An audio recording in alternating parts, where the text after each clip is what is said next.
All right, artists, we remember from the video of the artist from Vietnam how she had drawn the picture of a little piggy face on her fabric and then was sewing on top of it. So we are not going to be using fabric, but instead we'll use a piece of foam which is stronger than the paper that we practiced on. The one thing about using foam is that whatever design we draw, or if we poke holes in it, they're going to stay. So we have to be really careful and slow ourselves down so that we don't make any mistakes. We can pull out our yarn if we want to change our mind with a color, but once we've got a hole in this, that hole is going to stay. So what I want you to do right now is think about something that would be very simple for you to draw on your foam. And what I would suggest is perhaps you might sew a letter from your name. Maybe the letter of your first name, or maybe a letter from your last name. I'm going to sew a big letter H because my last name is Herring.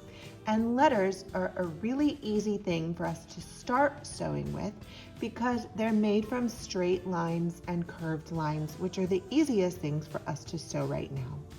So when I'm certain that I'm going to be drawing a letter H, I'm going to take my pencil and draw it on my foam. But you know what? Since if I draw it, it's really hard to erase, I'm going to pretend to draw it with my finger just to get an idea of how big I want it to be. So I think I would come here and draw the straight line and then the straight line and then connect it so that it's just a big H in the middle. So I'm going to do that now. And I'm not pressing very hard because I don't want to poke a hole with my pencil.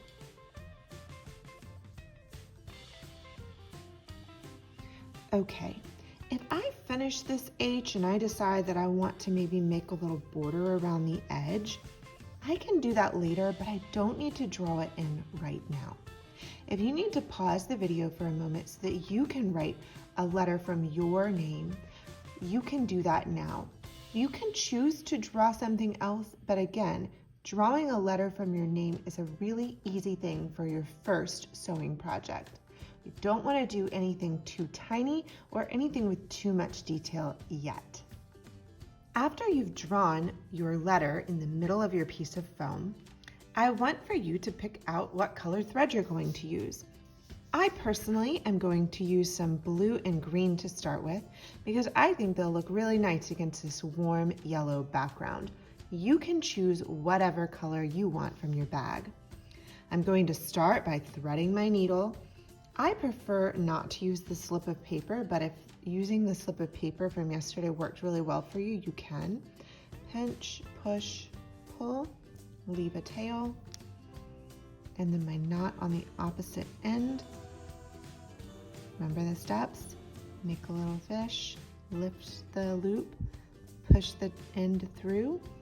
It makes what looks like a pretzel, and then I pull, pull, pull, pull, pull. Okay.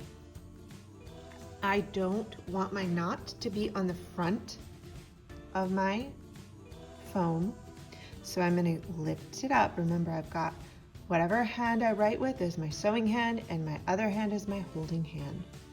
I'm going to lift my foam up.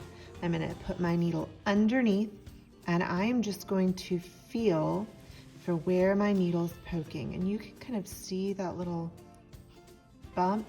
I'm going to get it lined up. And this is really important. I am going to be very focused on what I'm doing.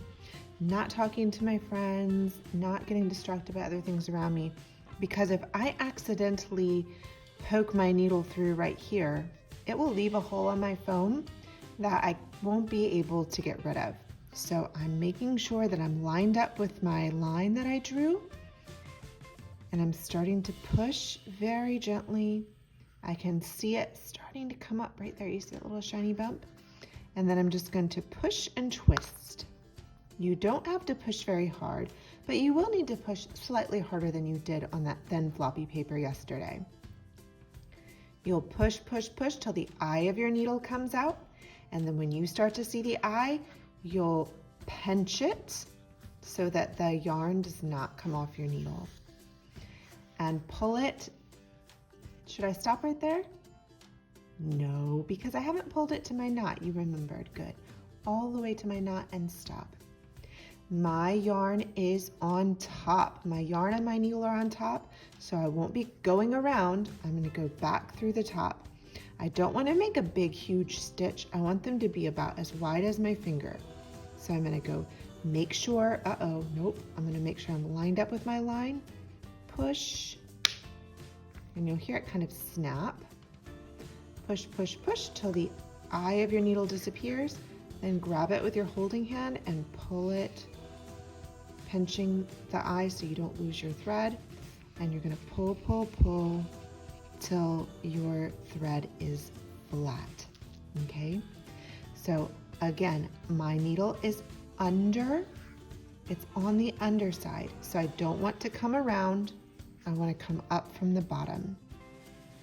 So you can go ahead and get started sewing on yours. And I'm going to use a little bit of Movie Magic to show you what it would look like once I finish part of my H. And I'll show you how to come back with another color if you want to switch colors. But notice I try to keep your stitches similar size and just leave a very small space in between them. I'm going to follow this path all the way up, and then I'm going to tie my knot. So I've come to the end of the line here with my letter H, and I'm going to end this color, push through to the back, flip it over, and to make my knot, I'm going to stick my needle underneath one of my stitches that I already have, slide it right underneath. It will pull through and make a little loop, and then I'll stick my needle back through the loop and pull it gently to make a knot. Then I can take my scissors and snip off my yarn. And I'm going to use blue on this side, so I'm just going to make a new knot at the end of my yarn and come and sew up the other side. But if I wanted to switch colors, I could switch to another color right now.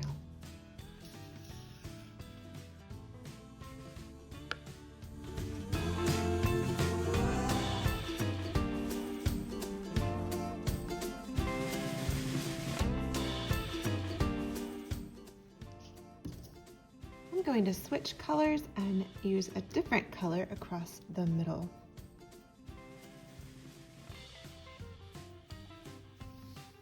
Hopefully you're sewing right along with me and making good progress on your piece too.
I finished my letter H, you might still be sewing, and that's okay. If you finish your letter or whatever you put in the middle of your foam and you want to draw something else on your foam to trace with your thread, you can. Remember that kind of tracing over our picture with a thread and a needle is called embroidery. And if you finish and you want to add some more special details to your work, I'm going to show you one new type of stitch that you can try out if you want to make a border around the edge of yours. It's called the whip stitch, and it's really fast to whip up. You don't have to do this, but I'm going to show it for anyone who's a fast finisher and would like to add some more detail to their piece. And since today's Friday and you'll be home with your work after this, if you want to come back to this video later and add this stitch to your piece, you absolutely can. So for a whip stitch, you'd go to an edge, push through, and then unlike a running stitch where we go always through the front and then back up through the back, a whip stitch is for the edge of a piece of work and it just goes around. So I'm going to, my thread is here and I'm going to come under,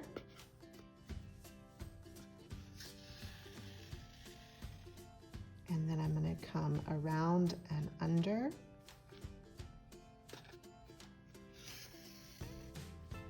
around and under,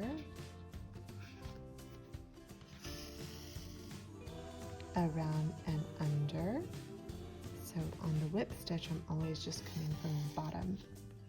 And again, this is just for if you're a fast finisher and want to try this, you can, or you can try it later. And if you don't really like the way this looks, well, guess what? You do not have to add it to your piece. That is fine as well. I'm going to come all the way up to a corner and then show you how to change directions. So at the corner, I'm going to turn, and then I'm just going to come up on the other side.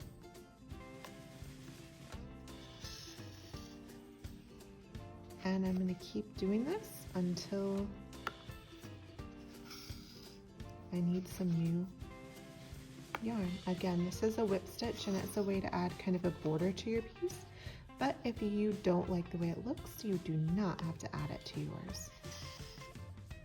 And when I run out of yarn, I will just tie off a knot and I'll change my colors. So that's one other type of sewing that you could add details to your piece. Have fun and keep working as long as you have time on your timer.